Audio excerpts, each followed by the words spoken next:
Motivasinya apa? Dia membuat keadaan seperti digoncang seperti sekarang ini. Kalau kita lihat di Kejadian 1 ayat 26, firman Tuhan katakan apa? Baiklah kita menjadikan manusia itu segambar dan rupa kita, supaya mereka berkuasa atas ikan-ikan di laut dan burung-burung di udara, dan atas ternak dan atas seluruh bumi, dan atas segala binatang melata yang merayap di bumi. Nah, di sini juga dikatakan kalau kita serupa dan segambar, berarti kita memiliki karakter daripada Tuhan, yaitu tentang apa? Buah-buah roh. Dari semuanya itu yang saya suka menekannya, iman, harap, dan kasih. Ya, penguasaan diri belum tentu, tapi kasih dari segala sesuatunya itu yang harus kita miliki setiap anak-anak Tuhan. Bagaimana Tuhan menciptakan kita segambar dan serupanya dengan Dia. Berbeda kita dengan binatang. Kita punya roh. Kita berkata-kata kepada Tuhan. Binatang tidak punya roh, makanya dia tidak bisa mengatur segala sesuatu apa yang Tuhan mau buat tuntunan dalam setiap kehidupannya. Kita harusnya bangga sebagai anak Tuhan, ya, di mana kita bisa berkasih-kasihan dengan Tuhan di dalam hal apa? Memuji dan menyembah, di dalam hal berkata-kata, di dalam hal bahasa roh. Bagaimana kita lihat Tuhan sungguh sangat mencintai manusia melebihi apapun juga. Makanya saya minta ya, kalau Tuhan kasih kita anugerah kepintaran, buat kemuliaan Tuhan. Kalau kita dibuat Tuhan untuk menjadi saluran tangan daripada Tuhan di muka bumi, lakukan seperti yang Tuhan lakukan. Nah, di sini banyak orang menyalahgunakan, mengartikan kuasaan untuk kepentingan pribadinya. Ya, kalau salah satunya agar kita berkuasa atas hewan-hewan, ya kan? Penyakit itu nggak bisa menimpa kita manusia, tapi justru, ya toh, penyakit itu bisa dibuat melalui binatang, virus namanya, ya kan? Tentang virus apa nih? Corona, ya kan? Nah, misalkan kalau dilihat lagi banyak binatang, contoh penyakit dari hewan, misalnya melalui apa? Babi kelelawar, onta muda yang ada di Timur Tengah, ya kan? Seperti juga di Indonesia, knolis dan yang lain-lainnya. Pertumbuhan sekarang ini belum menjadi jaminan. Sementara pemerintah juga sudah mengiyakan untuk ada ibadah, tapi dalam kondisi apa? 50% jemaat, tidak boleh full. Ya, sudah mulai diterapkan minggu-minggu ini, dan sudah dibuka peraturannya untuk tidak terlalu membuat peraturan yang begitu ketatnya. Tapi ambil resikonya semua umat-umat Tuhan dimanapun berada. Kalau dilihat Kejadian 1 ayat 27, ya, firman Tuhan katakan apa? Maka Tuhan menciptakan manusia itu gambarnya, menurut gambar Tuhan diciptakannya dia laki-laki dan perempuan diciptakan mereka. Tapi di akhir-akhir zaman ini, ya, makanya kenapa bisa kejadian begini? Ada yang bilang berkata di Italia, gitu, LGBT begitu kencangnya, pesta semua, melakukan hal-hal yang begitu. Ada yang bilang juga katanya apa? Makanya Tuhan marah. Kejadian yang ada di Italia. Nah, zaman sekarang, maaf, orang mengganti akan body tubuhnya. Tuhan ciptakan dia seorang laki-laki, tapi dia mengganti dengan perempuan, transgender. Saya suka kesaksian daripada Jonathan Tan, ya, dilahirkan laki-laki, tapi dia punya kepribadian wanita. Sampai di satu titik dia lakukan kehidupan dunianya, tapi di satu titik ada panggilan Tuhan, bagaimana dia harus berubah. Berjalan dengan waktu, Jonathan mengambil keputusan, yaitu karena dia mendengar dari pesan melalui hambanya Timothy Parengkuat tentang DNA. Nah, akhir-akhir zaman ini, jeritan Tuhan buat DNA-nya ini adalah harus benar-benar punya power, harus punya kesungguhan ada di dalam Tuhan. Walaupun Jonathan punya hal yang begitu tidak memungkinkan dalam hidupnya. Contoh saya lihat dia punya di Facebook, ya, karena dia seorang laki-laki jadi perempuan, semua sudah dikembalikan normal seperti laki-laki. Tapi saya lihat waktu dia belajar apa namanya, smackdown ya, apa tinju ya. Nah, saya lihat dia cara tinju saya lebih bagus daripada Jonathan Tan. Ya, Jonathan Tan masih ada sisi gemulainya.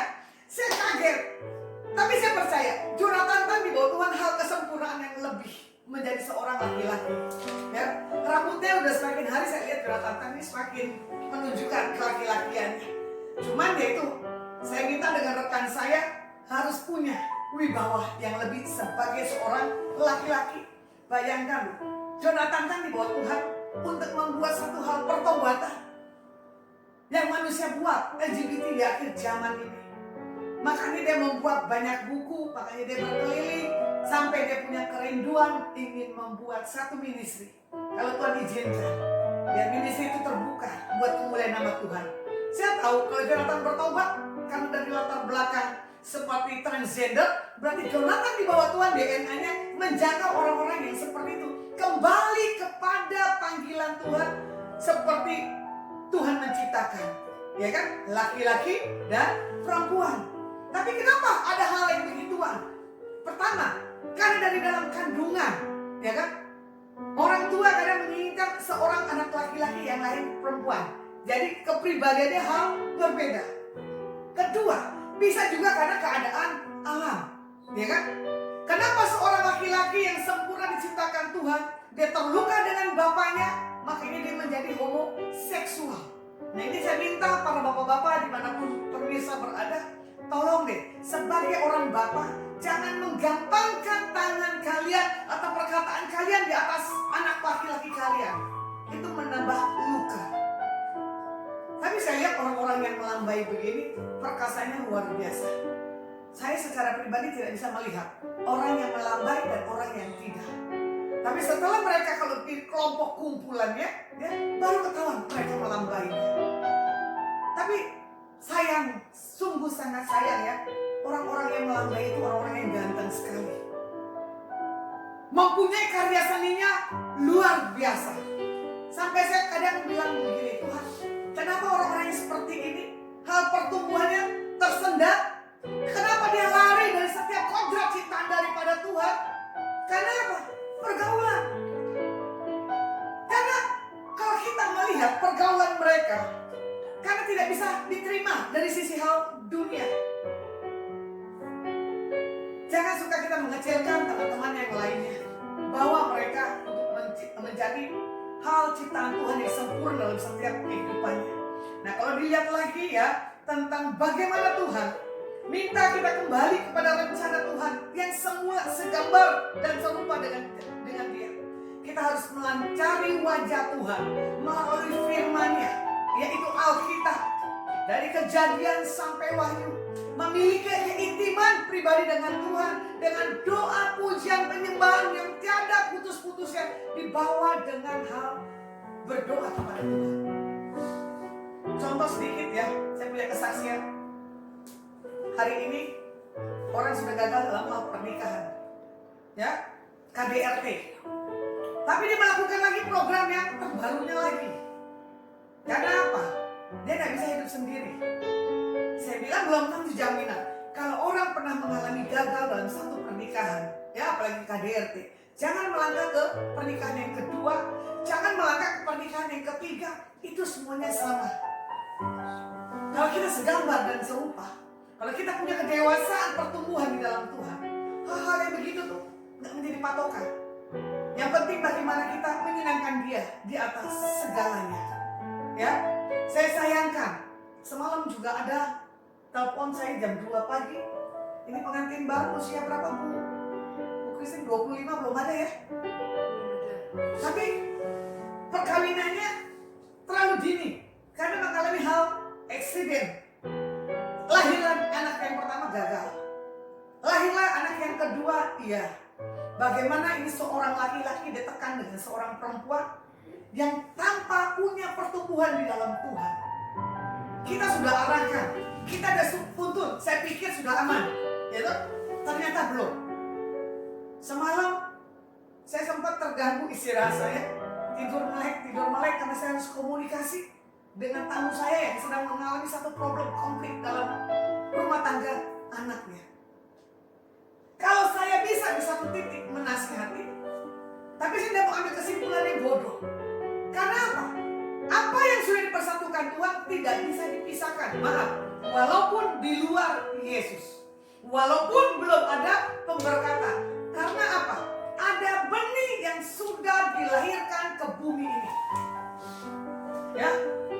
bapak ini bilang anaknya ini menjerit, mau papanya pulang. Jadi sebelum papanya pulang, anak ini tidak bisa tidur. Begitupun juga dengan Tuhan kita Yesus. Ya, Tuhan mau kita sebagai anaknya datang mendekat kepada Dia, mencari. Makanya Tuhan tidak pernah terlelap, Tuhan tidak pernah tertidur. Tangannya terbuka bagi setiap orang yang mau mencari Dia, yang mau datang kepadanya dengan minta ampun kepada Tuhan. Kalau mau dilihat lagi di Ibrani 5, 12 dan 13. Sebab sekalipun kamu ditinjau dari sudut waktu, sudah seharusnya menjadi pengajar, kamu masih perlu lagi diajarkan asas-asas pokok dari pernyataan Tuhan. Dan kamu masih memerlukan susu, bukan makanan keras. Sebab barang siapa masih memerlukan susu, ia tidak memahami ajaran tentang kebenaran. Sebab ia adalah anak kecil. Ya, banyak di sini orang yang sudah dewasa, tapi karakternya seperti anak kecil. Saya diperhadapkan dengan permasalahan pertumbuhan rohani orang-orang yang saya layani. Merasa dirinya benar, tidak tahu titik kelemahan kesalahannya dia di mana jatuh bangunnya sama. Ya, kalau orang mengenal tentang hal pertumbuhan, hidupnya tidak suka mencari pembenaran. Hidupnya harus punya karakter yang punya perubahan. Ya, meninggalkan hal-hal yang dulu dalam karakternya, dalam hidupnya. Saya datang kalau ada keluarga saya menonton, saya datang kalau ada teman-teman saya menonton, bagaimana kehidupan background saya yang dulu. Ya, bagaimana saya berhadapan dengan jemaat-jemaat yang penuh dengan hal dahsyat dan yang ajaib. Tapi di satu titik, ya, nanti juga ada orang bilang begini, Bu, ini saya lihat, ya kan, bagaimana seseorang yang punya karunia seperti ini, tapi kenapa masih bisa diganggu dengan kuasa kegelapan? Karena saya bilang apa? Integritas Tuhan di dalam diri tidak ada. Manusia rohnya belum kuat, dagingnya yang kuat. Sehebat apapun kalian dalam berbahasa, berkata-kata bahasa, tapi karakternya tidak kuat di dalam Tuhan, itu nggak akan bisa. Ya, saya harus kuat karakter saya di dalam Tuhan. Saya harus kuat di dalam hal pengenalan akan Tuhan. Saya harus kuat di dalam hal pengurapan. Jadi sayang, ya, orang punya pelayanan tapi karakternya tidak seimbang. Tapi sayang, orang punya karunia tapi karakternya tidak seimbang. Karena Tuhan tidak butuhkan tentang karunianya, yang Tuhan butuhkan karakternya. Jadi karakter dan pelayanan harus seimbang.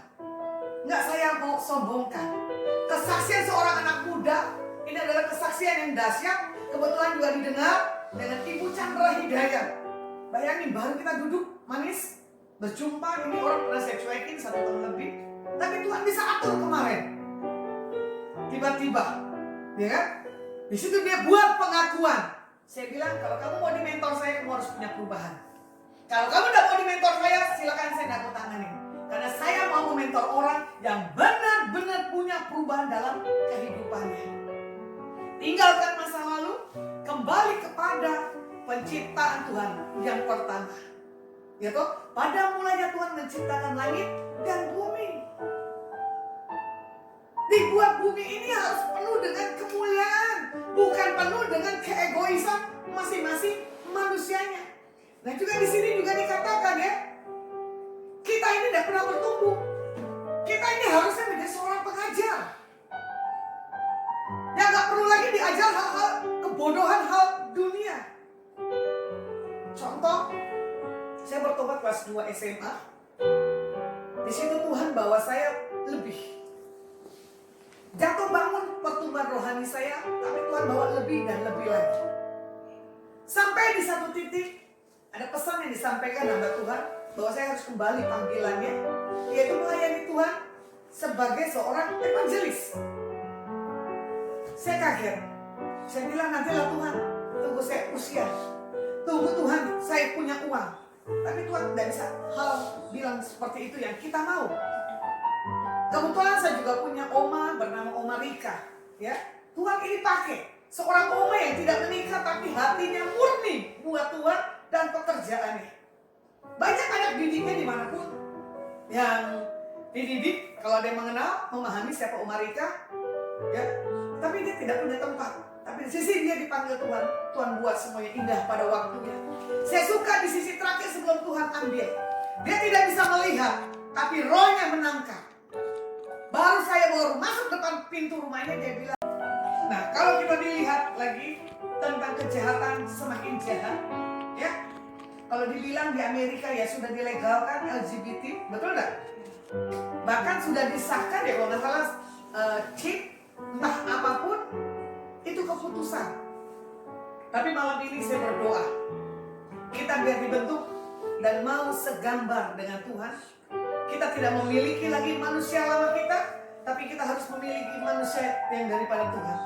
Karena kita tahu bahwa kita tidak diciptakan untuk hal-hal yang sia-sia. Kita diciptakan oleh Tuhan adalah sesuatu hal yang ajaib. Oke, firman saya selesaikan sore hari ini. Mari kita masuk dalam renungan firman.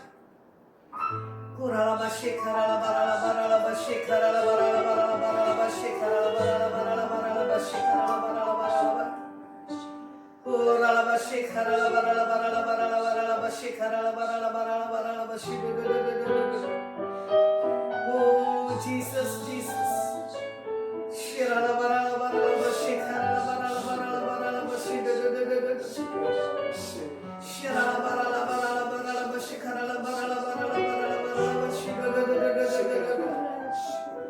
Oh Jesus, Jesus, Jesus. Menyenangkan. Menyenangkan.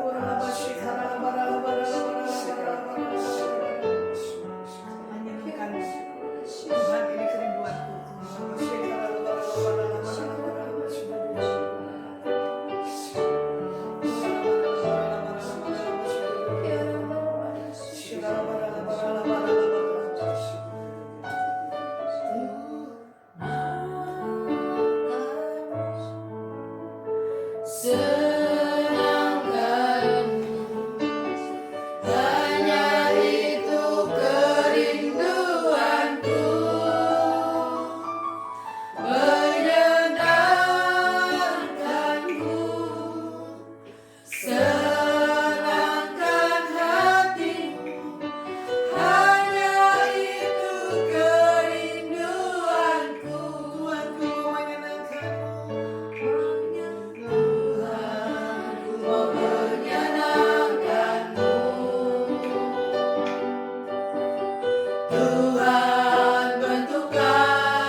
berkati keluarganya, berkati rakyatnya, berkati buat Pak Wakil Presiden kami Pak Amin Tuhan. Jagai dan berkati para menteri, para tentara, panglima, RT, RW, lurah, camat, bupati, wali kota, gubernur. Tuhan, sentuh mereka dengan sentuhan kasih-Mu. Bawa setiap kepemimpinan, buat setiap yang Tuhan percayakan, buat kesejahteraan, buat setiap keluarga Indonesia berjalan dengan baik Tuhan. Indonesia penuh kemuliaannya, Indonesia penuh kemuliaannya, Indonesia penuh kemuliaannya. Sucilah Tuhan. Indonesia, Indonesia penuh kemuliaannya, Indonesia penuh kemuliaannya, Indonesia penuh kemuliaannya. Sucilah Tuhan. Indonesia, Indonesia penuh kemuliaannya, Indonesia penuh kemuliaannya, Indonesia penuh kemuliaannya. Sucilah Tuhan. Bangsa-bangsa penuh kemuliaannya.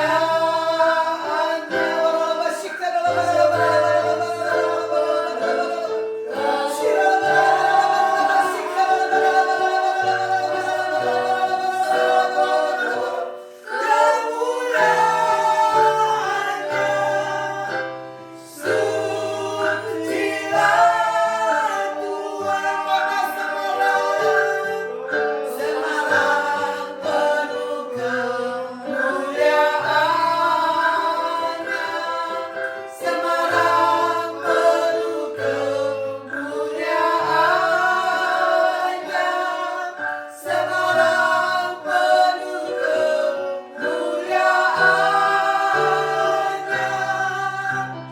Sucilah Tuhan, sucilah Tuhan. Sucilah Tuhan, sucilah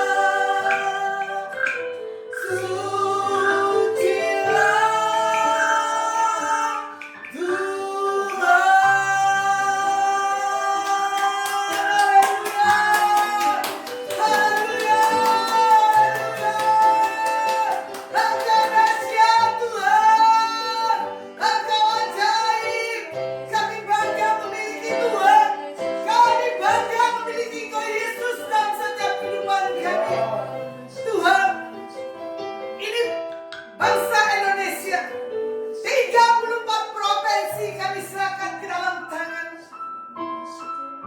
Kami bangga buat bupati yang ada di Pania Tuhan. Dia membawa minyak dan dia mengolesi di atas daripada kabupaten Pania yang ada di Papua. Dia cuma berkata, selama dia menjabat 5 tahun, Tuhan luputkan dari COVID-19 itu terjadi. Tidak ada tanda merah di Pania Tuhan. Kami minta juga buat provinsi-provinsi lain Tuhan. Hanya dengan minyak, hanya dengan anggur, hanya dengan tanda darah Yesus, Indonesia kami meteraikan bagi nama-Mu. Amin. Selesai COVID-19, orang boleh berkata tentang Jawa Tengah, tanda merah. Jawa Timur, tanda merah.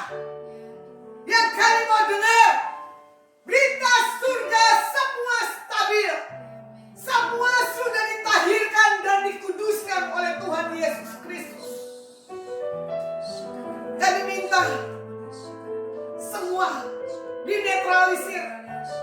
Kami minta semua Tuhan disucikan dan diampuni. Tidak ada lagi Tuhan buat bencana keadaan, buat Bali, buat Banyuwangi, buat kota-kota yang lainnya. Kami selesaikan bencana demi bencana Tuhan. Jangan tambahkan lagi anggaran bangsa kami. Jangan tambahkan lagi korban manusia yang meninggal dengan cara yang sia-sia. Tapi kalau Kau panggil untuk menerima dengan cara yang ajaib, baru Kau ambil keputusan. Itu kami bangga sebagai umat-Mu Tuhan. Kami akan lihat Tuhan dipermuliakan di atas muka bumi ini. Bela damai, sejahtera, sukacita, kebaikan, kemurahan yang datang dari Bapa, Putra dan Roh Kudus menyertai dan membuat persekutuan yang manis dengan Roh Kudus. Dia selalu memberkati senantiasa sampai kedatangan Tuhan di atas awan-awan yang permai. Di dalam nama Yesus HaMasiah, hamba-Mu berdoa dan mengucap syukur. Yang percaya sudah terima berkat janji Tuhan, sama-sama katakan amin. Ya, bis. Kiranya Engkau memberkati aku berlimpah-limpah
dan ibadah sudah selesai.